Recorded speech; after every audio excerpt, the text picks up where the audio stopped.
Richard Martineau. Narrateur de l'actualité. Je ne sais pas si vous regardez vos placements, vos REER, comment ils se portent ces temps-ci, mais c'est assez fréquent. Imaginez que vous êtes retraité, OK?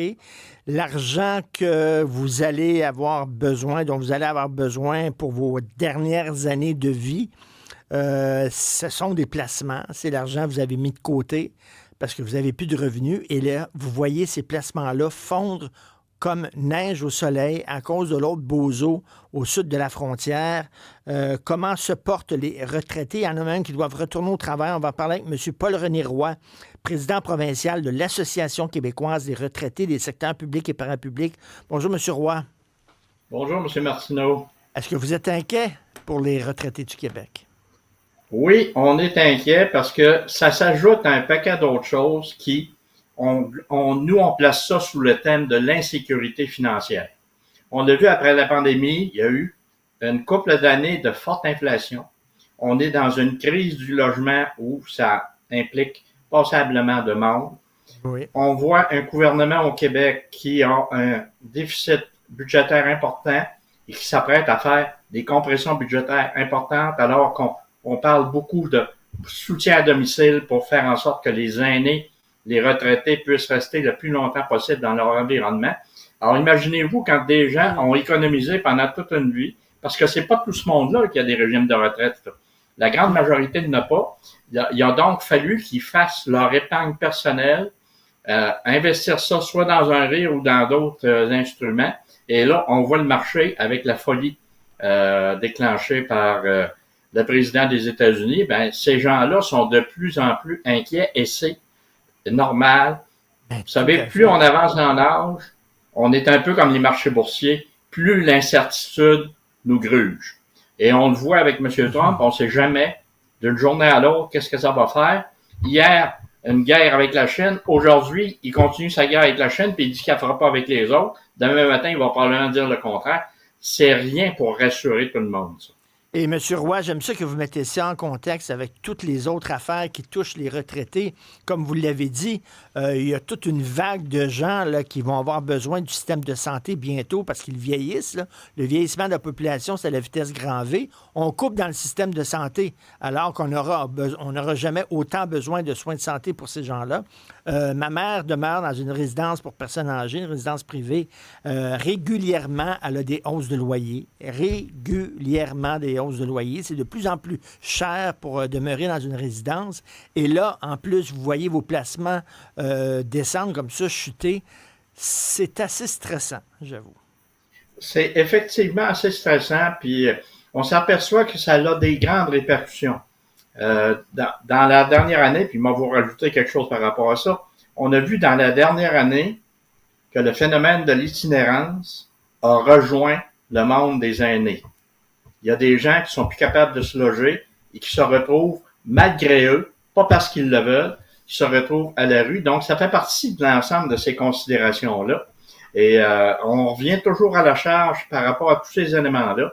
Mais effectivement, ça fait un contexte qui est très difficile et qui est très inquiétant pour la plupart des aînés. On juge de la valeur d'une société par sa façon dont elle prend soin de ses plus vulnérables. Hein? Quand on est plus vieux, on est plus vulnérable. Et ça, c'est vraiment pas drôle de voir ce qui se passe. Et vous vous sentez un peu... ben là, en même temps, là, c'est Trump aussi qui a causé ces bouleversements dans le milieu de la bourse et des marchés, mais quand même, vous vous sentez un peu mis de côté, comme si, parce que vous n'êtes plus sur le marché du travail, c'est pas si important que ça, ce qui se passe avec les retraités. Ben, dans le fond, on se pose un certain nombre de questions par rapport à ça. Vous voyez, là, on est en campagne électorale au fédéral. Il y a toutes sortes de promesses qui viennent sur la table d'augmenter la sécurité de la vieillesse, alors qu'il y avait déjà eu un projet de loi C-319 qui avait été présenté en Chambre et que le gouvernement ne voulait pas, parce que ça impliquait beaucoup d'argent, le ramener sur le plancher. Alors, à un moment donné, on ne sait plus trop. Il y a un discours qui dit, ben oui, nos aînés sont importants, on veut s'en préoccuper, mais en même temps, il y a une série de gestes qui sont faits dans le sens contraire ou qui ne sont pas faits, justement, pour faire en sorte qu'on reconnaisse véritablement les aînés et leur rapport à la société. Ce qui est déprimant, c'est qu'on dit tout ce qui tombe va remonter. Oui, mais dans combien de temps? C'est-à-dire, vous, là, les retraités, vos années, je m'excuse, mais sont comptées. Là, vous n'avez pas 20 ans à attendre. Là. Et il y a quelqu'un qui nous a appelé, M. Roy, il y a quelqu'un qui vient de nous appeler. Il a 67 ans et il a perdu 20 000 dans son portefeuille en peu de temps, en quelques jours. 20 000 de placement.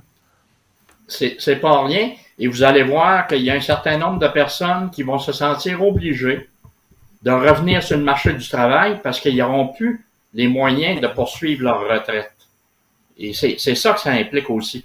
Donc, c'est passablement dramatique. Et quand on regarde ça, on dit il y aurait beaucoup de chemin à faire pour faire en sorte que on se préoccupe véritablement des aînés. On parle beaucoup de soutien à domicile. La ministre responsable des aînés est en train de préparer une politique nationale de soutien à domicile. On a appris cette semaine que la ministre de l'Habitation vient de fermer un programme qui avait été mis en place pour favoriser la rénovation des logements pour les personnes plus vulnérables de la société. Alors, on s'en va où par rapport à ça? Si on écrit une politique puis qu'en parallèle, on prend des décisions qui semblent nettement aller à l'encontre de ce qu'on appelle le soutien à domicile, ben c'est à s'interroger. Écoutez, je vais dans des services à l'auto, des fois, de fast-food, là, de restaurants, restauration rapide, et je vois soit des jeunes qui travaillent ou alors des gens qui sont à l'âge de la retraite qui travaillent. Visiblement, c'est des gens qui doivent retourner travailler parce qu'ils ont perdu leur argent. Effectivement. Effectivement. Et ça, et dans ces cas-là, c'est pas par choix. Vous savez, il y a des retraités qui ont décidé par choix de retourner sur le marché du travail pour différentes raisons. La socialisation, rencontrer du monde, s'occuper un petit peu en dehors de la maison. Mais quand vous êtes obligé de le faire pour des raisons financières, parce que vous avez des difficultés à fermer votre budget, c'est autre chose. J'ai croisé une infirmière récemment, elle avait l'âge de la retraite, elle dit, moi, je suis retourné travailler quelques jours par semaine parce que j'en ai besoin pour boucler mes fins de mois. Et malheureusement, il y en aura de plus en plus des gens comme ça. Merci beaucoup, M. Paul-René Roy, président provincial de l'Association québécoise des retraités des secteurs publics et parapublics. Puis bon courage, merci. Merci beaucoup, M. Martineau. Bonne fin